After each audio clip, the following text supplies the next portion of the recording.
All right, we got the Fargo season 4. I'm sorry, Fargo season 4, episode 4. I don't even know why I got that picture because she wasn't in her nurse outfit. Doesn't matter. Oleatta's a crazy mother. She's a crazy character. I really enjoy her because she's kind of like this force of nature that kind of flits in and out of the show. Yeah. Because you get so used to like, okay, this guy is coming hard after this guy is trying hard to keep this, and she's just doing things. Dude, okay, so and everyone else pays the price. So what's his name? What's the smaller, the boss name? I honestly can never remember anyone's names on this forget. show. Okay, so the smaller boss, I guess he the older brother. The older brother, now him and Oleatta is like hooking up. Like he over her house banging it, and she's having some asphyxiation sex, choking him and shit. Yeah. He like, what the, and I'm looking like, you probably don't want to do that with her. I mean, she might forget herself, get a little too interested in choking you out. Yeah. That might be your petite more by become a big death. She's such an untrustworthy character just because you can't discern what her intentions are in any one moment. Well, I mean, do you want to have Oleatta hands around your neck? I don't want Oleatta knowing where I sleep. Yeah, considering that we just found out she is a serial killer. She's an angel of mercy. She's a serial, and I'm gonna tell you how we know this. What's the girl name? Her neighbor, the mortuary owner's daughter. Yeah. I had it. It was. I'm gonna have to get name. I'm gonna have to write their damn names. She got like a long name, but anyway, she come over to Oleatta house and say, take her up on the offer to basically be a housekeeper for, I guess, was it $1? I think it was like 50 cents or something at first. Yeah, and she negotiated up to $1. Yeah. Wow. I guess 1950 $1 goes a long way. Yeah. That's a lot of work for $1, man. Dishes, do the laundry for $1. But anyway, I wish I was good enough at math to calculate the inflation on that. But I'm not, so of course they got this room that she say don't go in there. Of course you got one of those rooms over here. Like the thing that kills me is like these kinds of characters always have that one room where it's like, now don't you go in there. Why? And my thinking is like, why would you invite someone into your home knowing that room is unsecured? Yeah. I mean, she should have like a lock where she had the key or something. But no. But I mean, you live alone. You think, whatever. Just, all right, those work. Just don't go in this room, So, of course, she went in there. And you seen basically serial killer trophies. She had newspaper clippings and all these basic. She had like medals. She basically had something. It's probably from everybody she killed. I'm pretty sure it's everybody she killed. These are serial killer trophies. And this is something that belonged to everybody she killed. Collection of top shelf poisons. Yeah. She had poisons. Like this chick is nuts. So I'm guessing in all those medals and stuff, she probably was like a nurse in the war or something, and had a lot of soldiers. I don't even think it was that. I think it was she might have worked in like a VA hospital at one point. Yeah, and she was just taking medals off. Well, you see that clearly when she killed the Don or whatever. I forget his name, but she killed the Italian boss. Fada. Yeah, Don Fada. When she take his ring. Now, first I thought she took it for like a reason. I thought she was like actually doing a hit. I thought she actually got paid to do it. No, this is what she does for fun. Yeah. So like that specific kind of serial killer, like they call an angel of mercy, like their delusion is that these people like need their suffering to be ended, and no one can do it but them. Yeah. I don't even know if that's the reason. I think she just enjoyed killing. I think they just are easy targets. She does have like a severe fascination with death. Yeah. So we know she took that ring. So this plays into this. The girl messing with all her trinkets and trophies, grabbed that ring. Out of all the stuff to grab, she grabbed that ring, which is definitely the worst thing she could have took. This is definitely gonna come into play later. Well, like it's kind of like the nurse is what's tying everyone's storyline together. Yeah, that's what it is. She keeps doing stuff that causes problems for everyone else. Mm-hmm. You know, so it's like she made the apple pie and like loaded it with ipecac. And this I was about to, I was gonna get into that, and I don't know if you know why did she do that. I think, and was he intending to do that to the girl? To the girl, I think she wanted to make that whole family sick. Like, so you think? Because like again, she, like I said, she's an angel of mercy.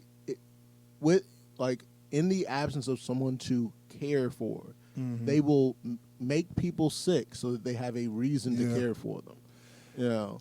And like you see it sometimes, like when folks will like poison a loved one who's trying to get out from under their care. Yeah. That way they can't leave. So stuff like that. And so I think that's what she was aiming for. But of course, Swanee ate the entire pie, damn near. Yeah, we talked about that on the last review where it definitely was messing her up. And that's going to play, by her throwing up on the money, definitely going to play into something later. And we'll get into that. But finishing up Olietta, I can't remember the daughter, her connection here, while she's going through all this stuff, I guess something started her, phone rang or something, and she had to leave, and she forgot to put the ring back, of course, and she left her notebook. Yep. That stuff, I'm like, it's a little too neat. Right, it's too like, that's just too stupid. Yeah.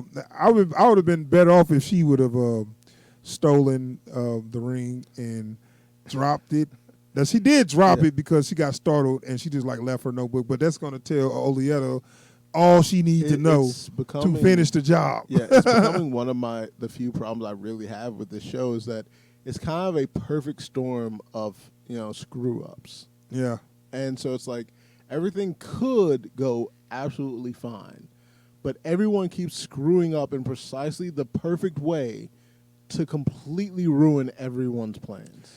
Yeah, so Olietta is I'm sorry, the girl is gonna be up some up shit creek. But one thing I want to ask you too, what about the supernatural element?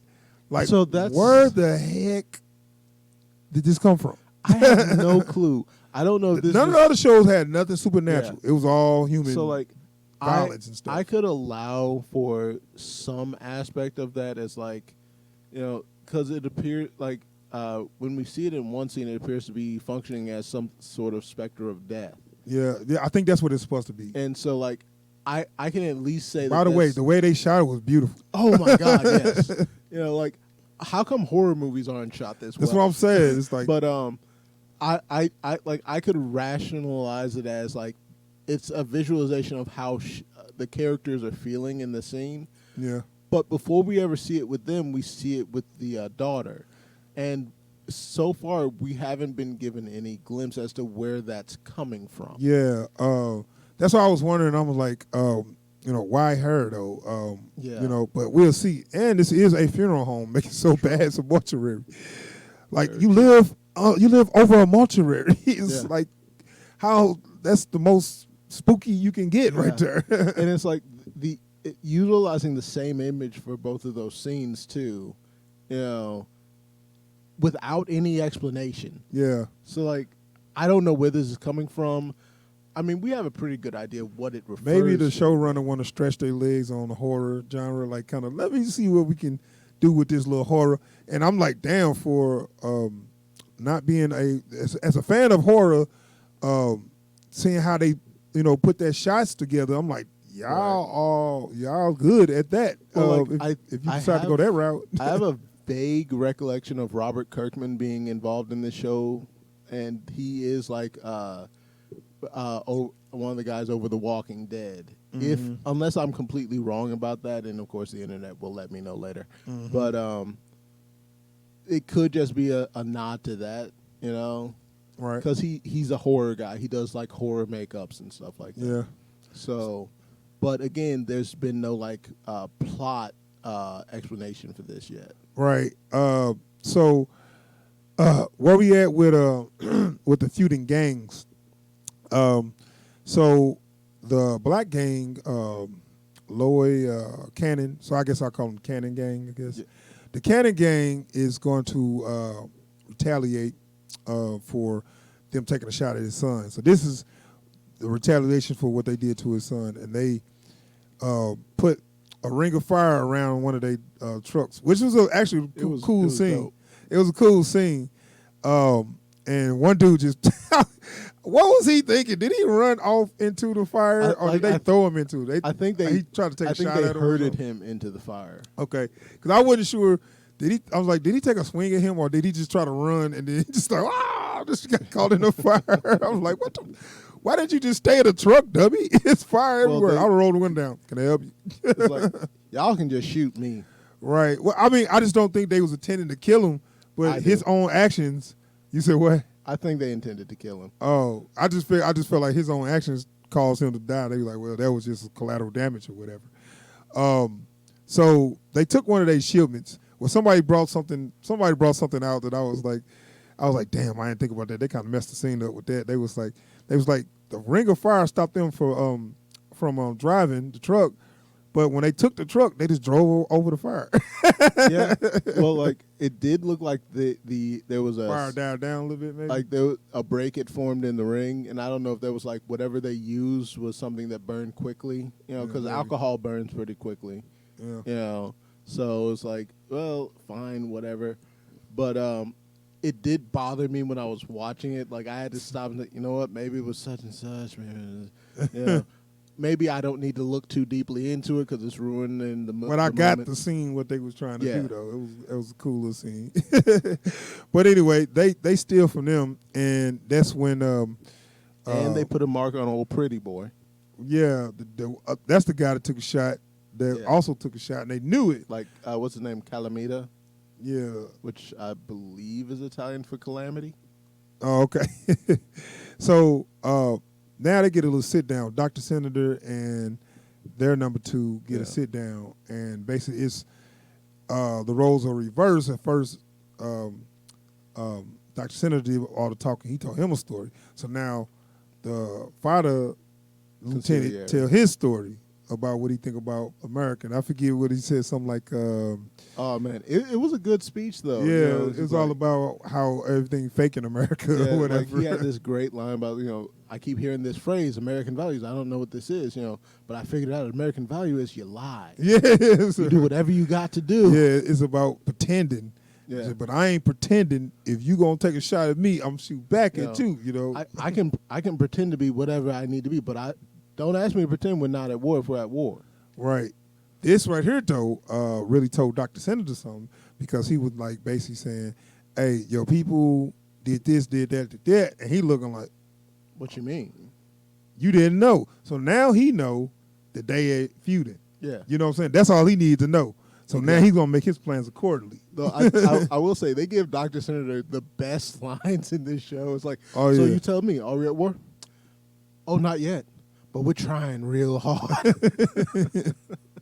So, yeah, that is where the gang's at. Now it's kind of like all right, let's find out what we're going to do. You're going to find out what we're going to do. And also the older brother finally confronted the younger brother for making moves without his say-so. How'd you like that scene? I love that scene. Because, like, I don't know if it's just because he just got off or what, but like he came at him. Because he just got off. All right, I'm listening. But like he actually came and stood head to head with him. It was like, no, go ahead. I told you before. He didn't show that he's scared of him at all. Like he's not intimidated how big he is or whatever. He doesn't care how crazy he is. He's not intimidated by none of that. Probably because that's his younger brother, and he's like, dude, that's an act to me. I used to see when you wet your bed. Right. You know what I'm saying? It could have been like that. And so it's like, it kind of gives him a little bit of authority in the gang. Now he's like, well, he is the leader. Well, no, because there's the folks that was like, maybe this is the guy who should be in charge. Oh, wait. nah, he ain't scared of him like we thought. Right, and so that's kind of dividing them up because he got some people that just kind of following him, and and then he actually kind of made a statement like, "Look, when I clean house, you better be with me, or you might not make it." Right. So that's kind of like where they at. But I think I'm telling you like this: they need to get their head in the game because the Cannons are not playing with them. Right. You know what I'm saying? You know, so like there's the bit where I can't think of what his name is. They just call him the Irishman, don't they? Like I don't remember his actual Rabbi name. Milligan. Rabbi Milligan, right. And so Loy and some of his people come after the Rabbi. And yeah. So like, and which because they know that Rabbi was the shooter, right? Or for his oldest son. And so like he's steady saying, it's like, I was protecting your boy, yeah. both of them. You know? Yeah, which was kind of like at this point, if Cannon don't do nothing, it's gonna be weak if he don't do something. So he have to do something. And it's kind of one of the great, persisting, I guess, consistencies of this kind of, crime story is once the die is cast, you don't get to back off. Right. You have to keep pressing forward. And so he just told him straight, it was like, anything happens to either one of my boys, it'll be like you killed them. Right. And Milligan is a straight up Gito. Yeah. And he like sounds fair to me because he's not going to betray them, but he's not going to kill nobody without it being a straight up order from the head boss though. Cause he told his boss, like, look, if it was you and I messed up, I'll make this right and I'll go do as I'm told. Right. But it didn't seem like it was from you, so I didn't do it. Now you tell me. Right. And that was like, okay, that was the right move. Now they pretty much are feuding. Yeah. And I think his brother's name like Gastano, I think, and it's at the point that if he don't back down, this is gonna be, I think it's gonna be turned into an old straight up. I'm gonna take when anybody loyal to me, and it's gonna be straight civil war, which is gonna be so easy for the feuding gang to come in and just wipe you out. Like, and that's kind of where they're at right now, where it's like they want I keep wanting to say his name is Joey, but the older father brother, the one running thing. Yeah, they both got like real Italian names. Yeah, like Italian. I'll get it by the next review. Yeah, but he wants to get rid of the Cannon Syndicate so badly. Yeah, because now that he's in charge, he just wants the whole pie. But see, he's not even. It seems like he ain't even focused on them because he hasn't had the opportunity. He worried about. That's one thing I didn't like about. Like, why is he worried about killing his doctor and all? Like, that is, dude. You need to worry about these like gangsters that's threatening you right now. I actually kind of get it, because when he took over the gang, his idea was, okay, look, I need to prove that I have what it takes to look after this family. Yeah. So that means that anyone who has stepped against his family, I got to take care of them. But everyone has to get their own turn, right? So it can't just be, we got guys moving all over the city. It's like, nah, this guy is the reason our head died. So we have to act on him. I mean, I get you, but it's also like that was his old man. He's got tunnel vision. Right, and I know. But just like his lieutenant told him, we can wait. We can kill him next year. It don't matter. This dude ain't nobody. Well, see, and he would have been fine with that, except the next moment his younger brother comes to town and starts, casting dispersion in his ranks. Yeah. So anyway, that's what's going on with the gang situation. We could talk about the law. I think his name is Otis, the guy with the OCD. Yeah. I really like Otis. Kind of get this. He get this. I guess I won't. He's probably not a snitch. Somebody he know from town or something. He gets him to. So he's trying to get off the case of helping the marshal find the escaped convicts. So he gets some guy to come in there. The worst job. I don't know if this guy dumb or he just didn't get it. But the worst job ever, somebody say, oh, yeah, I heard today. I guess he worked at the bus station. He said, yeah, I heard these two ladies said they going to Chicago. So he said, yeah, I guess you'll be going on to Chicago. I love that. I love that scene because it's like clearly neither one of y'all rehearsed this. It's so It's like, bad. now, why don't you tell the marshal what you told me? Why you had to lead him to all these answers? You know what I'm saying? Where I was like, did y'all not talk about this at all before this? It's like, tell him about, you saw the two lesbians. That's right, I sure did. And tell, and it was and like, what? it is like, Deffy is way too smart to ever fall for something this stupid. And then he make it so bad, he tried to give him the shaking hand, give him the money. What's this? I'm like, oh my God. But he did say something to crack me up after he called him an idiot for not knowing what he was talking about. At least I know how to open a door.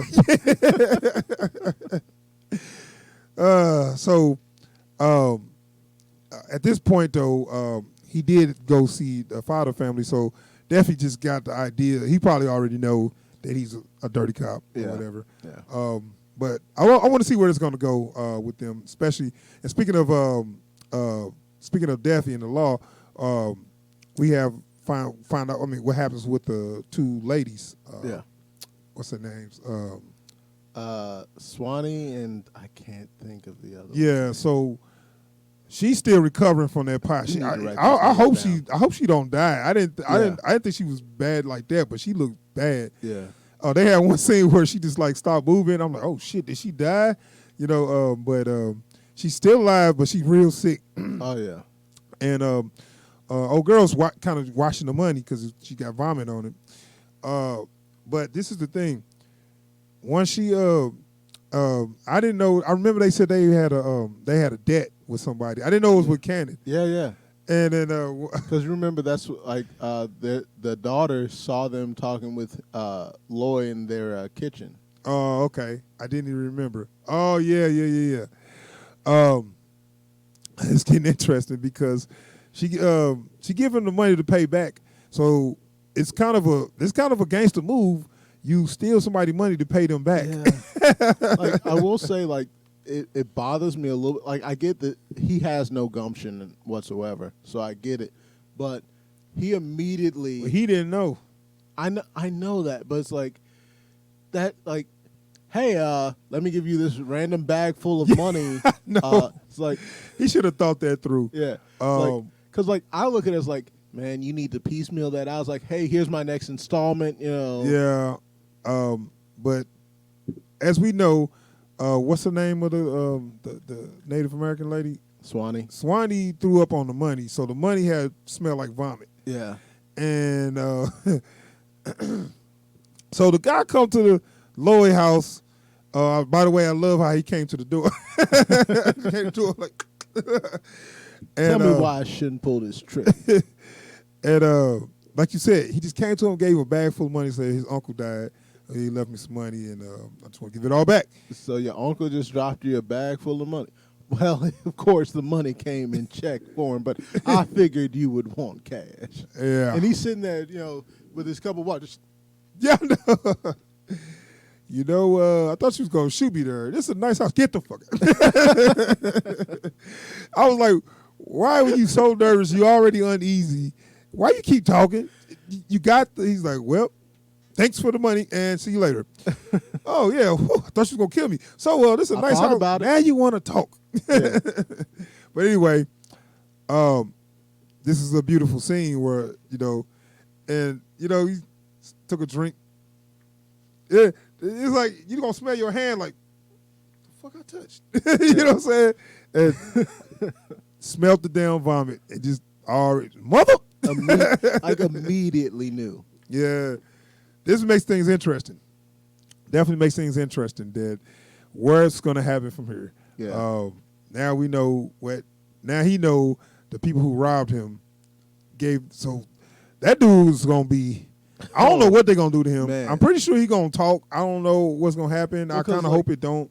He has a surprising, though inconsistent amount of spine when he's pressured. I would say I didn't see none because, well, no, tell you like this, when his wife found out when she came around that table, I kind of jumped a little bit because I felt like, damn, she gonna beat his ass. She thought about it, but like what I mean is like when he's put under pressure, like sometimes he sticks to his guns. Like he's like when he didn't give up the sister and Swanee when Otis and Yeah, Debbie were there. I guess. Like sometimes he can say, like he can be scared and stick to his guns, and then other times I think he like, was. That's when he went. Remember, he tried to talk. I'm gonna have to put my foot down. Really, dude?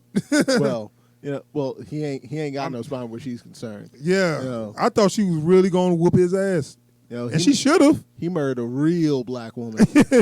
She should have because he did. He should have said something to her. Yeah, and rightfully so because she just realized this not gonna end well. Yeah. Immediately. well, but especially because now old girls their daughter is caught up in the other side of things a little bit now. Yeah. And so that's going to come back on their family. Right. I like how this going because it feel like everything's gonna come to a head. Yeah. At one place, and I don't know where they all going to end up intersecting, but it's gonna be some shit. Yep. But no, it was a good. It wasn't too much action, but it was a good setup episode. Yeah. A real good setup episode. So I can't wait to see this next episode to see where all this is going. I'm enjoying that. Like, one of the themes that keeps cropping up in this season is like the weight of consequence. You know, it's like, look, we did a thing. We don't get to walk that back anymore. The ball is moving. We have to keep following it, or it's going to get away from us. Yeah. And so everyone is kind of caught up in the consequences of their own actions now. So you have, the older Fada brother who can't, he has to maintain order. Yeah. Or he'll lose everything. Right. But that means he can't act out against the people he wants to act out against because then he'll lose everything. Yeah. Yeah. It'll be a war. Like I said, very interested to see what's going to happen. And they gave a little shout out to Fargo. It's somebody that was in season 2 that he sold the guns to. Yeah. From Fargo. That's what he's like. I'm selling half of them to this one dude, and that was somebody from Fargo season 2. And keeping half. And I think he keeping half because we're getting ready for war. Right. So that is our review for Fargo episode 4. Season 4, episode 4. Good show. Y'all need to check that out. So far, so watch it. All right, we're going to move on. We are going to move on.